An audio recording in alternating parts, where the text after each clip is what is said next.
My name is Giselle Sholler. I am the Division Chief for Pediatric Hematology, Oncology, and Bone Marrow Transplant at Penn State University, Penn State College of Medicine.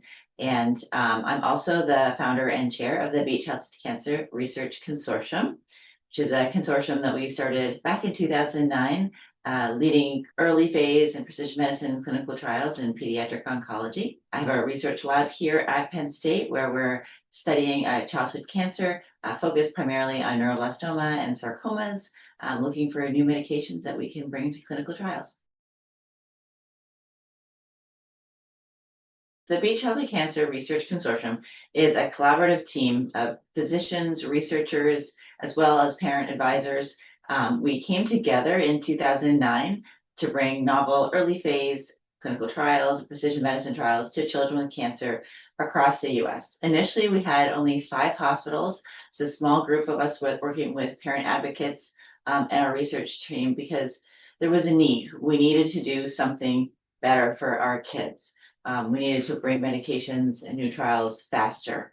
And that collaboration really allowed the speed for us to initiate these clinical trials. Over the past 15 years, we've grown to over 50, almost 55 hospitals throughout the US and Canada.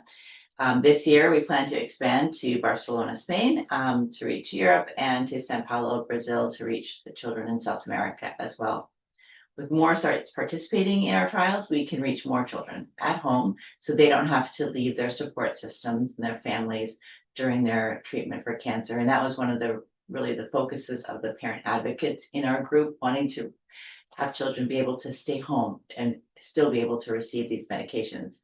In addition, with more sites, we're able to enroll more children more quickly so that we can finish our trials in a year or two instead of in 5 or 10 years, so that we can achieve our answers, move forward for drug approvals more quickly. Speed is really needed in childhood cancers today.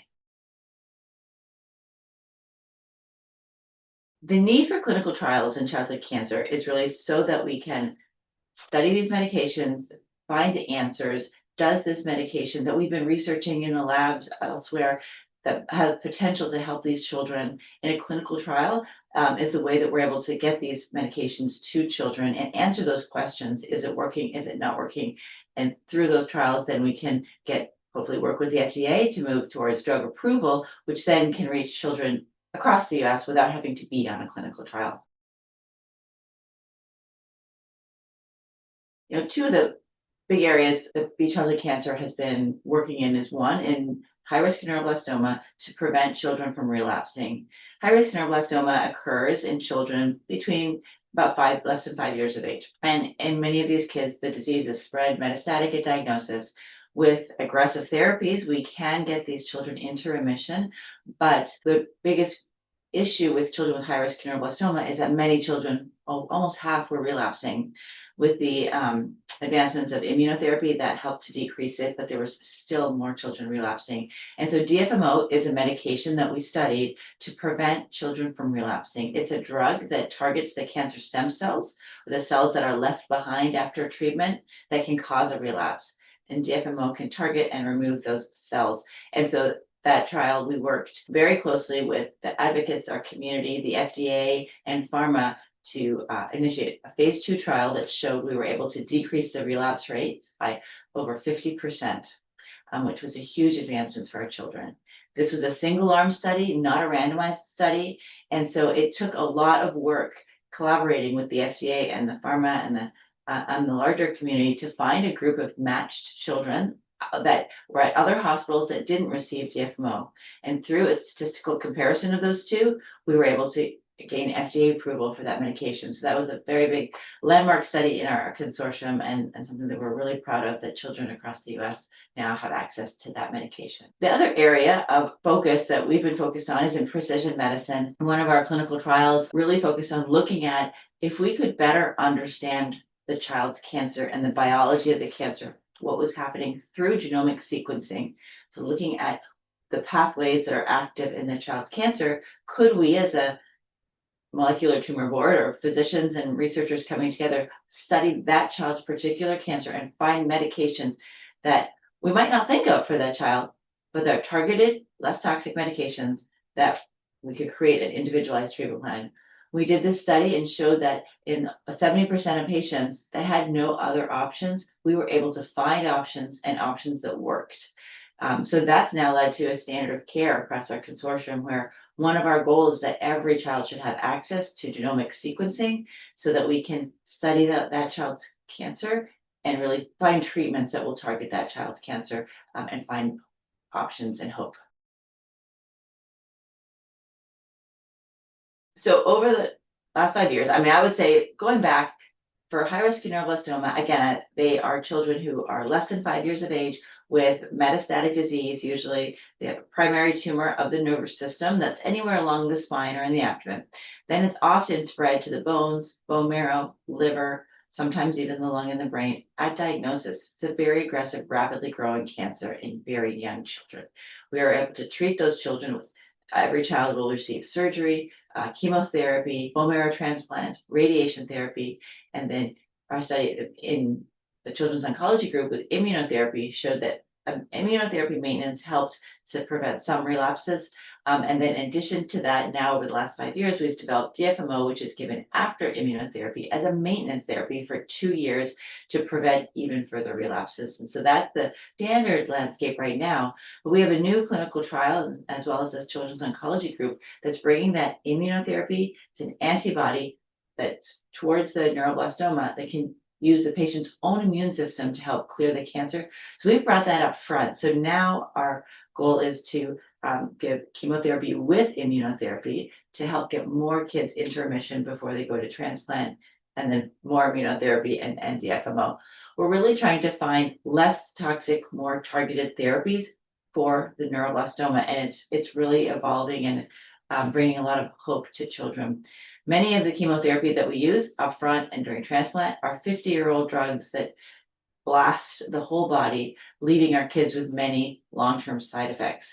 If we can continue to move further up in the treatment, these more targeted therapies, such as the immunotherapy, we can hopefully then start to peel away some of the toxic therapies and give our kids better long-term survival so that they can not only survive their cancer, but thrive afterwards.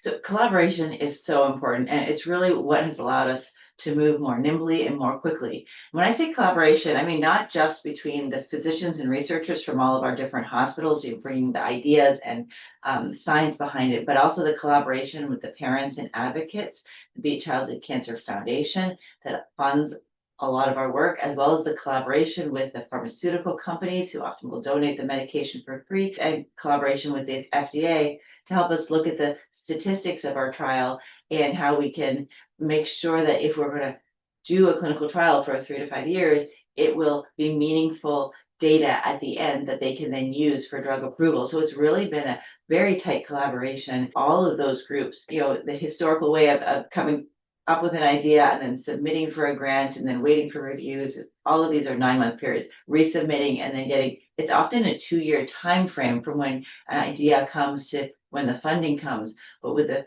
parent advocates, with the Beat Childhood Cancer, if there's an idea, we are generally able to get our clinical trials open within 9 months to a year because of that speed and that nimbleness.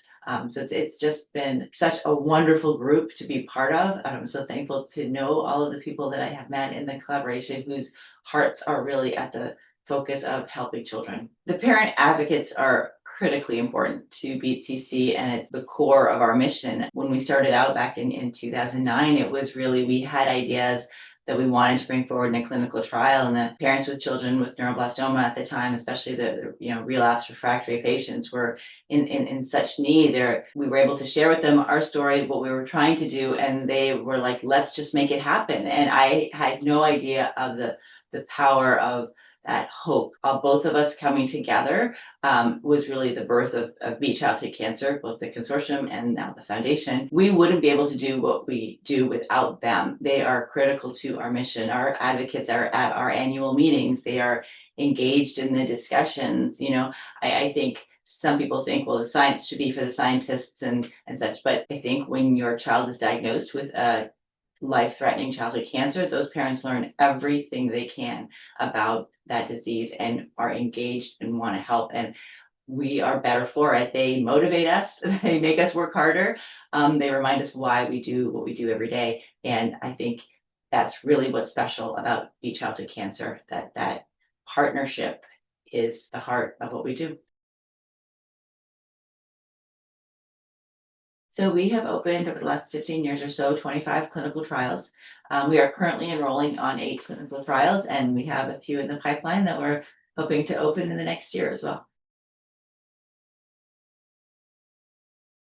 So for the future of childhood cancer, we want to move forward in precision medicine for our children. And that means a lot of different things, not only understanding the genomics behind each child's cancer, but in addition, looking at using the immune system to target each child's cancer more specifically. We are working on a collaboration right now to bring CAR T cells for DIPG and neuroblastoma forward in the next year, as well as working for an end-to-end product for personalized RNA vaccines for every child with cancer within a week. And that's a big undertaking, but we really believe that if we can target each child's cancer with specific targeted medications or using the immune systems, moving towards less toxic, more targeted therapy for each child, so that, again, the children can survive and thrive and grow beyond their cancer. Our goal is to really get away from the older toxic therapies to the newer, more targeted therapies for each child. Yeah, beat childhood cancer, everyone agrees time is of the essence. We need to get our trials